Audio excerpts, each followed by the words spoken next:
This is 6 Minute English. I'm Phil. And I'm Beth. Love it or hate it, there's no doubt fast food is popular. Are you a fast food fan, Beth? Not really, no. I think sometimes it can be quite convenient, obviously because it's quick, but not really. Well, whatever you think about them, fast food brands like KFC, Domino's, and of course the big one, McDonald's, are incredibly successful. In this program, we'll be discussing the global spread of fast food from its beginnings in 1950s America. As usual, we'll be learning some useful new words and phrases. But first, I have a question for you, Beth. Roughly how many fast food restaurants are there in the UK? Is it A, 4,000, B, 42,000, or C, 4 million? I'm going to go for B, 42,000. Okay, well, later on we'll find out the answer. In the United States, cheap and easy food like hamburgers, French fries, and milkshakes have been popular since the 1950s. Listen as Adam Chandler, author of the book Drive-Thru Dreams, which traces the history of American fast food, tells BBC World Service programme The Food Chain how it all got started. At the heart of the story of fast food is a very anyone can do this sense.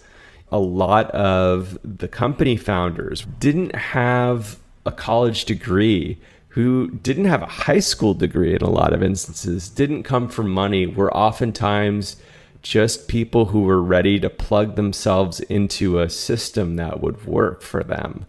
And it did. It made opportunity very, very easy in a time when that was a new part of the American experience. So it was the American dream in a very small way that became the American dream in a very big way. The rise of fast food reflected the rise of American economic power after the Second World War. When Adam says that this lies at the heart of the story, he means it's the most important part of the story. In the 1950s, when the famous brands we know today were just beginning, anyone with a can-do attitude could sell fast food. A can-do attitude describes someone who is confident and determined to fix problems and achieve results. Which is exactly what happened at successful restaurants like Kentucky Fried Chicken and McDonald's.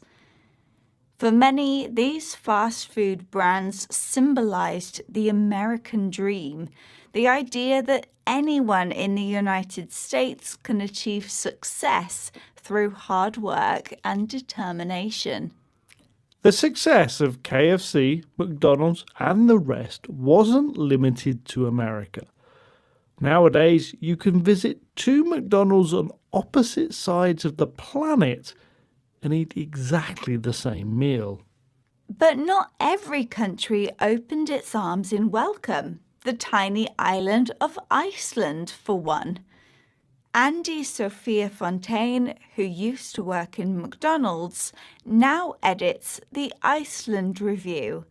Here she tells BBC World Service programme The Food Chain how McDonald's got a frosty reception when it started selling burgers in Iceland's capital, Reykjavik. There's been a long-standing burger culture in Iceland. They have their own take on the hamburger, wherein they'll use lettuce and raw cucumbers and a type of fry sauce that's called a sjoppubogari or shop burger. And that's been around for ages. Yeah, so McDonald's, they struggled to try to maintain a market. The final nail in the coffin was the global financial crisis in 2008, 2009. Iceland already had a long-standing tradition of eating burgers, a tradition that had existed for a long time. For example, the Shálpul Bulgari, or shop burger, was a take on, or variation of, the American hamburger. McDonald's weren't as successful in Iceland as they'd been elsewhere, and the global financial crash of 2008 was the final nail in the coffin, an event which caused the failure of something that had already started to go wrong.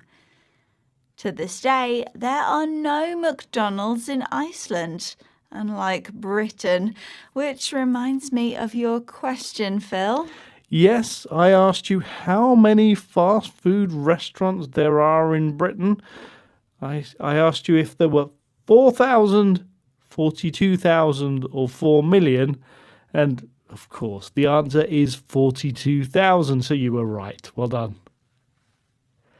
Okay, let's recap the vocabulary we've learnt, starting with at the heart of, meaning the most important part or the cause of something. If you say that someone has a can-do attitude, you mean they are confident to take action, fix problems, and deal with new challenges. The American dream is the belief that everyone in the USA has the opportunity to be successful and happy if they work hard. The adjective long-standing means having existed for a long time. A take on something means a variation or new way of presenting it. And finally, the idiom, the final nail in the coffin, refers to an event that causes the final end of something that had already started to fail.